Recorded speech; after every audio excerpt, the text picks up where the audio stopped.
बोल जयकारा बोल मेरे श्री गुरु महाराज की जय।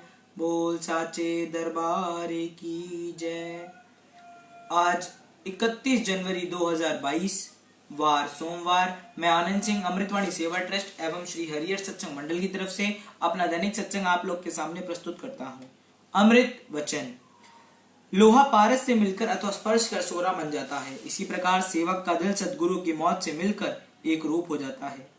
जिस प्रकार लोहे और पारस के मध्य यदि सूक्ष्म से सूक्ष्म आवरण भी होगा तो सोने में परिवर्तित होना असंभव होगा, इसी प्रकार यहाँ जहाँ कपट और चतुराई का आवरण होगा वहां मालिक से एक रूपता होना संभव नहीं है। सद्गुरु को प्रेमा भक्ति एक अमूल्य रतन है, जिस मूल्य पर भी तुझे मिले लेने में देरी ना कर। यदि आप चाहते हैं कि हमारा मनुष्य जन्म सफल हो तो श्री सद्गुरु का ध्यान ना भुलाएं और आठों पहर उनका सुमिरन करें। श्री सद्गुरु के प्रेम में ऐसे तल्लीन हो जाइए कि अन्य सब कुछ विस्मित हो जाए। सद्गुरु तो आपको अपना बनाना चाहते हैं, आप भी जहां तहां से सूरती को हटाकर उन्हीं के प्रेम में मगन हो जाएं। श्री सद्गुरु के शब्द की ओट यदि सर्वदा आपके साथ होगी तो काल और माया आपका कुछ भी नहीं बिगाड़ सकते तथा आपके जीवन के सभी कार्य भी सार्थक समझे जाएंगे। यदि सद्गुरु देव से आपका हार्दिक प्यार होगा तो आप निश्चय ही भवसागर से तर जाएंगे। जो स्वयं दुख सहन कर दूसरों को सुख पहुंचाता है वह स्वयं सुख रूप बन जाता है।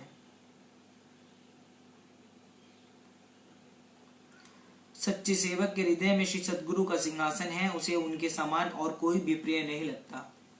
यह श्री सद्गुरुदेव महाराज जी का पक्का इकरार है कि यदि तुम हमारे बन के रहोगे तो हम भी तुम्हारे रक्षक होंगे। जब कोई भेद ना रहेगा तो तुम्हारा मन निर्मल हो जाएगा और सच्ची शांति प्राप्त होगी। संतों के वचन है कि आप प्रभु की महिमा एकचित होकर गाओ और वे आपकी हर बिगड़ी बात को संवारेंगे। ए सच्चे सेवक, संसारी लोग झूठे सुखों के लिए कितने कष्ट सहन करते हैं, अतः तुम सत्य के लिए कष्ट सहन करने में भयभीत ना हो। इन कष्टों के अंदर महान सुख निहित है। यदि आप परोपकार करना चाहते हैं तो सद्गुरु की ओट लेकर भूले हुए जीवों को सत्पथ पर लगाइए और मालिक की से बिछड़ी हुई रूहों को उनके चरणों में पहुंचाइए।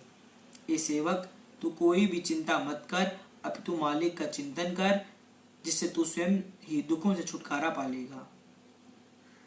मालिक के वचन है कि तू तेरी को मिटा दे और अपने हृदय में को पवित्र बना दे। हम उससे अपना आसन लगाएं जिसमें जुदाई दूर हो जाए तथा मैं तू विनुष्ट हो जाए एवं एक रूप हो जाए। यदि आपका हृदय मालिक से मिलने के लिए आतुर है तो मालिक को आपसे मिलने में देरी नहीं लगेगी। यदि आप मालिक की कृपा चाहते हैं तो उनके दासों की चरण रज बनकर उनकी प्रसन्नता से सेवा करो। ब्राह्मण, क्षत्रिय, वैश्य व शूद्र किसी भी श्रेणी का क्यों ना हो, सब प्रभु की भक्ति के अधिकारी हैं। जिनसे आपकी मैत्री है या सच्चा हित है उन्हें भी आप ऐसी शिक्षा दे जिससे वे श्री कृपा के पात्र बन जाएं। मालिक से अगर मिलना चाहते हो तो मालिक के प्रेमियों से मिलो और उनका परामर्श के अनुसार चलकर मालिक से मिलने का यत्न करो। आपका सच्चा धन नाम है, वही पूंजी अंत तक साथ देगी।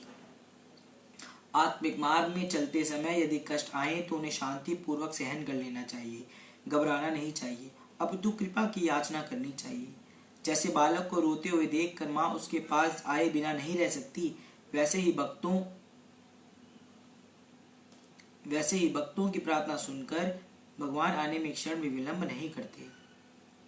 मालिक से लाखों करोड़ों ना मांगकर केवल उनकी कृपा मांगनी चाहिए, जिससे जीव मालामाल हो जाता है और कृतकृत्य हो जाता है।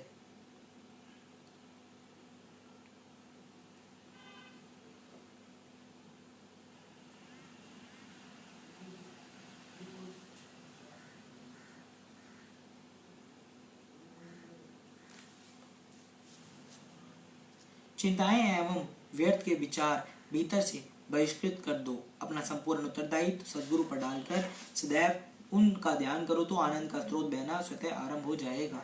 मन ने ही तुझे जन्म जन्मों से अपने मालिक से विलप कर रखा है, अब उसका कहना ना मानो। भाग्य से श्री सद्गुरु की शरण प्राप्त हुई है, इसलिए अपने जन्म को उनकी आज्ञा में ही डालकर सफल बना लो। संसारी लोग झूठे मायावी संबंधों और पदार्थों के लिए कितना रोते हैं, फिर भी वे अपने नहीं बनते। भगवान के लिए यदि दो आंसू बहे तो भगवान उनके सच्चे मित्र और सहायक बन जाएंगे। जो सेवक भक्ति के लिए कष्ट, मुसीबत व निंदा सहन करता है, सद्गुरु सदैव उसके अंग संग रहते हैं। परिणाम स्वरूप वह जग में कीर्ति प्राप्त करता है। सेवक उसका नाम है जो अपनी अभिलाषा को श्री सद्गुरु की मौज पर निछावर कर दे। परमार्थ के मार्ग पर चलने वाले को अपना आत्म कल्याण का प्रयत्न करना चाहिए। ऐसा ना हो कि शरीर की चिंता में लगा रहे और उनकी आत्मा का ख्याल ही ना रहे।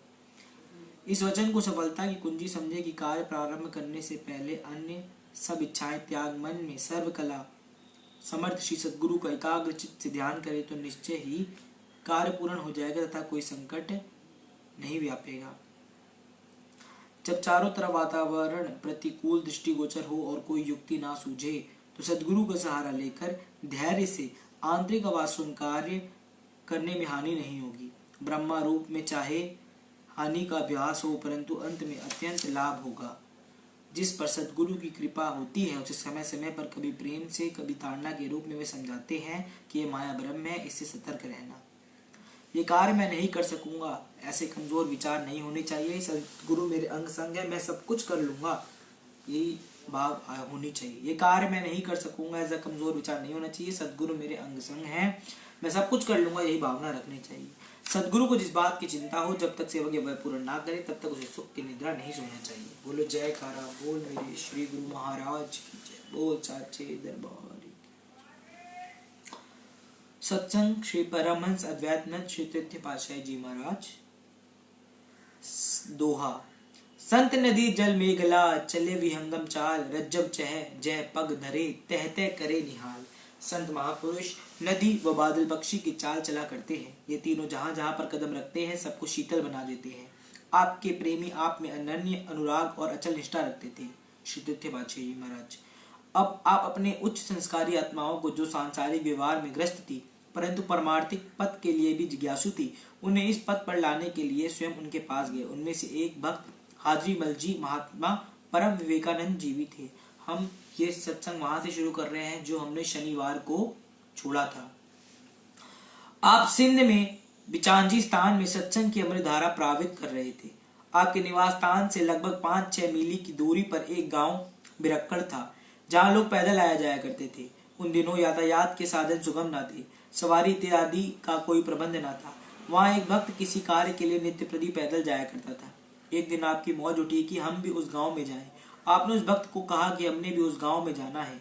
उसने विनय की प्रभु, गर्मियों का मौसम है, पृथ्वी बहुत तपती है जिस पर पैदल चलने से आपके बहुत कष्ट होगा। यही अच्छा होगा यदि आप अब ना जाकर कभी और जाएं। आपने फरमाया कि हमारी आज ही वहां जाने की मौज उठी है क्योंकि वहां बहुत जरूरी काम है, इसलिए हमें वहां अवश्य ही पहुंचना है। वह भक्त महापुरुषों के गुप्त रहस्यों को ना समझता हुआ चुप हो गया और आप भी उसके साथ गांव बिरकड़ जा पहुंचा। बिरकड़ पहुंचकर आप सीधे एक स्कूल में गए जहां लड़के पढ़ते थे। स्कूल के सब लड़कों को निहारते हुए आपकी दृष्टि भक्त हाजी मल पर पड़ी जो 7वीं कक्षा में पढ़ते थे। इन्हें देखकर आप दिल में विचार करने लगे कि यही लड़का उत्तम संस्कारी मालूम होता है, यही हमारे काम का है। भक्त हजारीमल को समीप बुलाया, उससे कुछ वार्तालाप किया। पाठशाला के सभी लड़के देखकर दंग रह गए कि हाजरीमल को क्या हो गया। और उनकी आंखों में आपके मिलने से एक अनूठी मस्ती छा गई। वह उसी समय ही पद पंकज का भवरा बन गया। आपने उसे नाम उपदेश दिया और आश्रम का पता बताकर लौट आए।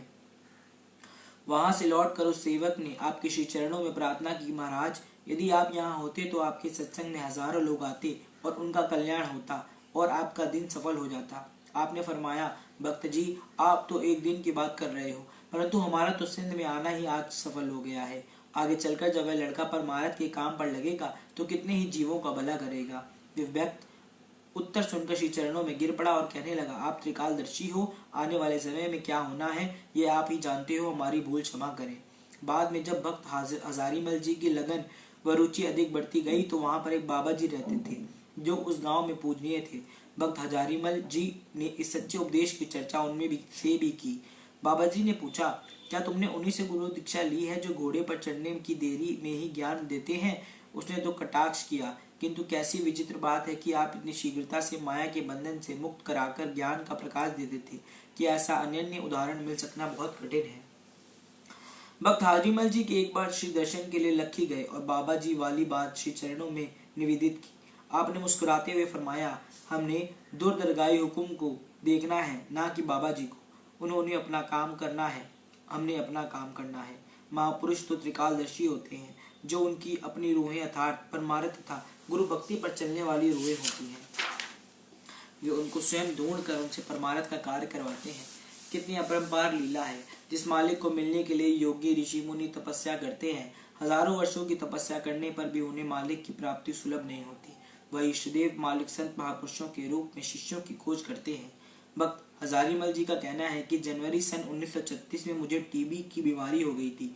मैं टीबी अस्पताल में दाखिल हो गया। 7 मास वहां रहा, परंतु चिकित्सा करने पर भी ठीक ना हुआ। डॉक्टर ने मुझे कहा कि तुम्हारा रोग तीसरे दर्ज पर पहुंच चुका है। यह क्षय रोग टीबी किसी दशा में भी ठीक नहीं हो सकती। भक्त हजारीमल जी ने मन में सोचा कि अब बचने का कोई आशा नहीं है, इसलिए क्यों ना मैं अपने जीवन के कुछ दिन श्री सद्गुरुदेव महाराज जी की सेवा में ही व्यतीत कर लूं। वे सक्का शहर के सैनिटोरियम अस्पताल से सीधे लक्खी के आश्रम पर पहुंचकर सेवा करने लगे। एक दिन उन्होंने अपने मन में सोचा कि मरने से पहले एक बार मुझे श्री सद्गुरुदेव महाराज जी के श्री पवित्र दर्शन हो जाते तो अच्छा होता।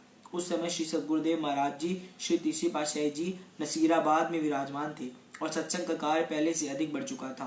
परंतु जिस समय उनका विनय पत्र श्री चरणों में पहुंचा तो आपने महात्मा अनमोल धर्मानंद जी को लक्खी स्थान पर भेजा कि भक्त हजारीमल जी को अपने साथ नसीराबाद ले आओ। जब महात्मा अनमोल धर्मानंद जी लक्खी पहुंचे तो क्या देखते हैं कि भक्त जी को 103 डिग्री का बुखार है और स्टेशन में पहुंचने के लिए कोई सवारी भी नहीं है। जब महात्मा जी ने भक्त जी को श्री दर्शनों के लिए चलने का संदेश दिया तो उनकी खुशी की सीमा न रही। उन्हें बुखार भूल गया और वे साथ चलने के लिए तैयार हो गए। रेलवे स्टेशन रुक वहां से 5 मील की दूरी पर था। गाड़ी का समय भी हो चुका था। उन्होंने 5 मील का रास्ता भागते भागते तय कर स्टेशन की गाड़ी को पकड़ा। लक्की स्थान के लोगों ने भक्त जी की इस हालत में जाने से मना किया था कि ऐसा ना हो कि रास्ते में तुम्हारी हालत अधिक बिगड़ जाए, परंतु भक्त जी ने किसी को एक न मानी। जब वे स्टेशन पर पहुंचे तो बुखार स्वयं उतर गया और सब लोग हैरान हो गए। जो बुखार डॉक्टरों के इतने इलाज करने पर भी ना उतरा, वह उस दिन बिल्कुल ही उतर गया और कुछ समय पश्चात क्षय रोग भी समाप्त हो गया और भक्त जी निरोग हो गए। डॉक्टर बोधराज जी ने उनका इलाज किया था। वे जब कभी इनसे मिलते तो श्री सद्गुरुदेव महाराज जी की महिमा करते हुए कहते कि जहाँ डॉक्टरों के दिमाग ने काम नहीं किया, वहां श्री सद्गुरुदेव महाराज जी की कृपा काम कर गई। निसंदेह धन्य है श्री सद्गुरुदेव महाराज जी। अब भक्त हजारीमल जी श्री दरबार में शरणागत होकर हितचित से सेवा करने लगे तथा कुछ समय पश्चात श्री सद्गुरुदेव महाराज जी श्री तीसरी पातशाही जी ने इन्हें साधु वेश देकर इनका नाम महात्मा परम विवेकानंद जी रखा। इन्होंने अंतिम श्वास तक बड़े उत्साह, श्रद्धा, प्रेम और सच्ची लगन से श्री दरबार की सेवा की। इस प्रकार से संपूर्ण सिंध में आप श्री तीसरी पातशाही जी के नाम की अमर ज्योति का प्रकाश कोने कोने में भर दिया। पहले से ही आप श्री 108 श्री सद्गुरुदेव महाराज जी श्री दूसरी पातशाही जी की श्री आज्ञा अनुसार अपने ही नाम पर नाम की दीक्षा दे रहे थे तथा संपूर्ण सिंध के भक्तों के घर में आपकी श्री मूर्ति विराजमान थी। अन्य प्रचारक महात्मा जन जिनको श्री सद्गुरुदेव महाराज जी श्री दूसरी पातशाही जी ने अन्य स्थानों पर सत्संग उपदेश के लिए भेजा था, वे श्री सद्गुरुदेव महाराज जी श्री दूसरी पातशाही जी के नाम पर सत्संग कर रहे थे।